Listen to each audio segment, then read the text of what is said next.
1969. Yours truly was 22 years old. I graduated from high school in 1965. Spent 4 years at Southern University in Baton Rouge, Louisiana. I worked on the plantation, did sit-ins, marched with Dr. King, got a chance to get up close and personal with Miss Rosie Parks. Had a real nice time during that time. But now, 22 years old, and what am I going to do? At one time, I wanted to join the Black Panthers, and that was like a death wish, because my mom said, if you do, if they don't kill you, I will. So I was at a crossroad at 22 years old. So one night I was just reminiscing of all the things I've gone through, and I received this divine aspiration.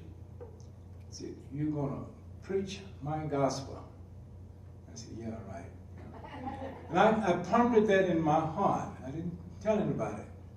So a mother knows when something is going on with her child. So she said, boy, you go see your cousin. He wants to talk to you.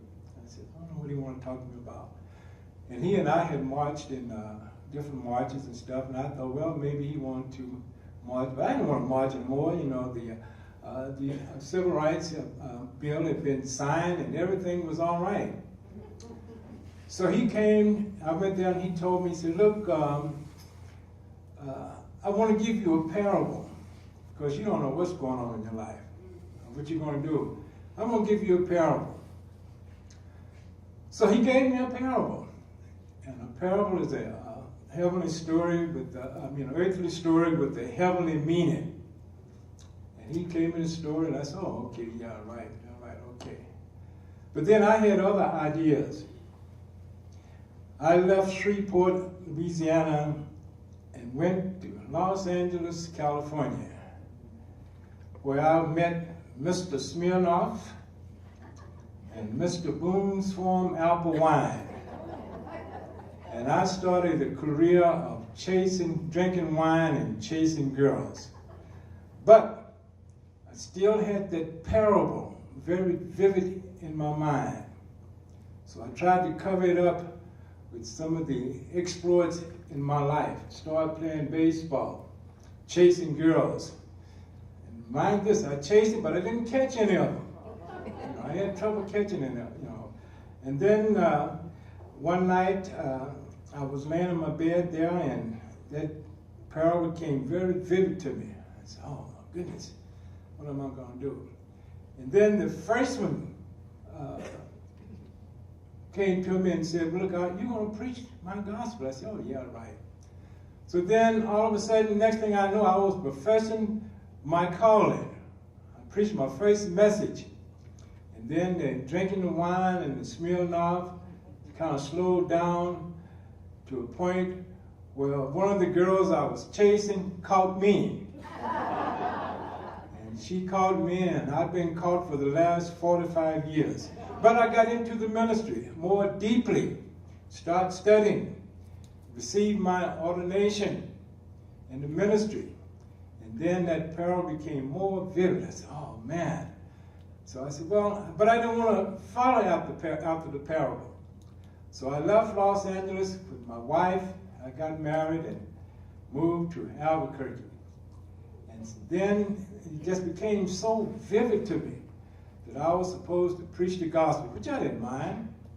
So I started studying. I received my ordination, started studying with the National Baptist Convention of America and the Progressive Baptist Convention of the state of New Mexico, where they thought I was a biblical genius, and I became the Bible teacher. And then that parable was still with me. I said, oh, I wish I could get rid of this parable. And then the folks in the convention said, well, look, you need to go pastor. I said, oh, that parable is really coming forth now, So in 1977, I wound up here in Silver City, New Mexico, because they sent me here to pastor. And I thought I was coming to pastor a group of black folks. When I got here, there was only 5. I said, oh my goodness. But the parable was still with me. Now, when I got here, I didn't know anybody, but since I've been here, since I was here for 40 years, I became the first black worshipper master of the Grand Lodge Ancient Freedom Acceptance Masons. You know, first black person in New Mexico to do that. And a lot of other accolades I have would take too much time for me to venture into. But I see many faces here now that I know, but the parable is still with me. You probably saying, well, Brother Ross, what is the parable? I'm glad you asked. Listen, if you please. There was a little town that had a mandate that every Sunday evening at 3 o'clock, everybody had to meet in the town square to listen to this very old wise man give the solutions to any problem that anybody had. But that took away from the playtime of the teenage boys. So they said, well, we got to do something to put this old man to rest. Make him tell a lie. So they said, this is what we're going to do. We're going to go out and catch us a bird, a little small bird. And in that group, there was a big kid, his name was, called him Big Jake, had great big hands. They said, we're going to take this little bird and put him in Big Jake's hand. And we're going to walk up to this old man and ask him this question. Is this bird alive or is he dead in Big Jake's hand? If he said that he's alive, Big Jake's going to squeeze him real quick and open up, he'd be dead. If he said, well, he must be dead, but then he's going to open up and Big Jake not going to squeeze him, going to be alive. So when it was their turn to walk up to the old man said, well, boys, what can I do for you? And they told him, sir, we know that you're all wise, you know the answer to everything, and you can tell, you know, any problem that we have, you could give the answer to. He said, now we have a bird. Big Jake have a bird in his hand. Big Jake has a bird in his hand.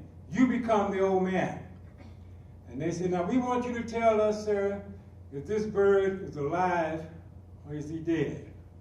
Here's Big Jake standing up there with that bird in his hand.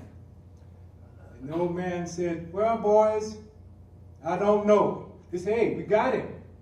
Because he said, I don't know. He said, but I know this, that the destiny of that bird is in your hand.